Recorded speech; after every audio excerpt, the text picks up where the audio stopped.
awal tersebarnya agama Yahudi di Jazirah Arab itu disebabkan karena ada satu orang namanya Tabban As'ad. Orang ini Raja Yaman, dia suka berdagang, bisnis. Kemudian dia pernah mampir ke kota Madinah, membawa anaknya di sana karena anaknya juga suka berbisnis. Terjadilah interaksi bisnis antara anaknya dia sama orang-orang Mekah. Setelah selesai terjadi transaksi, maka Tabban ini meninggalkan anaknya di sana. Dan anaknya ternyata cekcok dengan masyarakat Madinah, terbunuhlah dia. Ribut dengan masyarakat, terbunuh. Tabban marah, dibentuk pasukan besar dari Yaman menuju ke Madinah.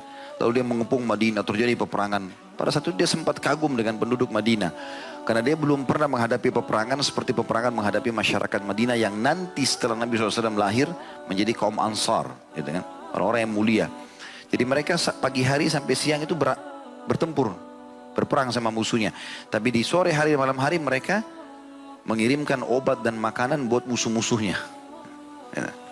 Tapi itu tidak mengoyahkan niatnya. Sampai keluar dua pendeta Yahudi dari Madinah, dari dalam Madinah, lalu menanyakan, wahai raja, apa yang anda inginkan? Dia bilang, saya ingin hanguskan bumi kota ini dan menghukum penduduknya. Kenapa anak saya dibunuh? Maka kedua pendeta itu mengatakan, anda tidak akan bisa. Kenapa nggak bisa? Karena ini adalah mahjarun Nabi, tempat hijrahnya Nabi. Apa yang kau maksudkan dengan Nabi? Ditanyalah agama Yahudi, dijalankanlah oleh kedua pendeta tersebut. Dan mereka kedua pendeta itu mengetahui yang akan hijrah adalah Nabi SAW. Intinya pada saat itu Tabban As'ad masuk agama Yahudi, menganut agama Yahudi pada saat itu. Kemudian dia mengajak kedua pendeta ini menuju ke Yaman dengan tujuan agar negeri Yaman bisa meninggalkan penyembahan api pada saat itu. Menuju ke Yaman, rupanya mereka melewati Mekah. Mereka melewati Mekah karena kalau kita petahkan Jazirah Arab, Madinah itu ada di utara Jazirah Arab, di bawahnya ada Mekah, di bawah sekali di selatan ada Yaman.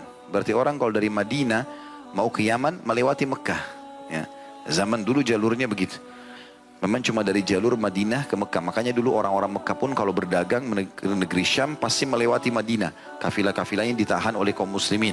Gitu kan.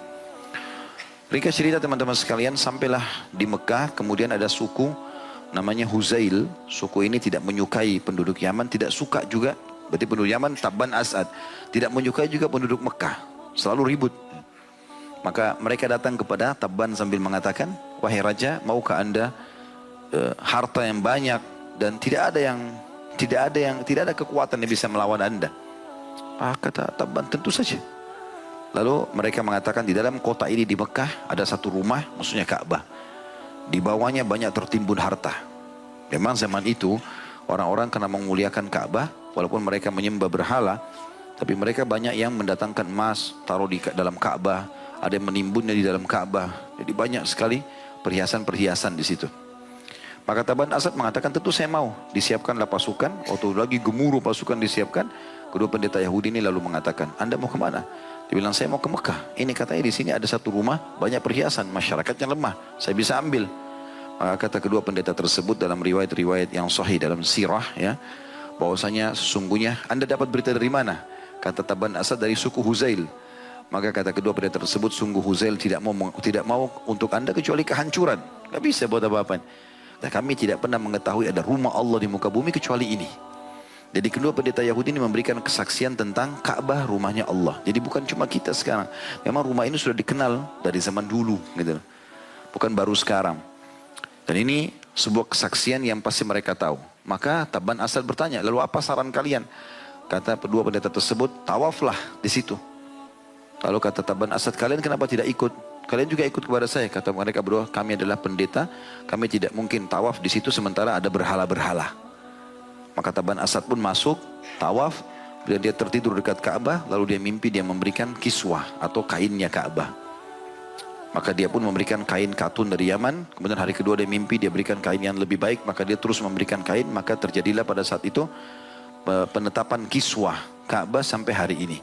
Karena di zaman Nabi SAW, Nabi tidak mengubah sistem itu. Ya.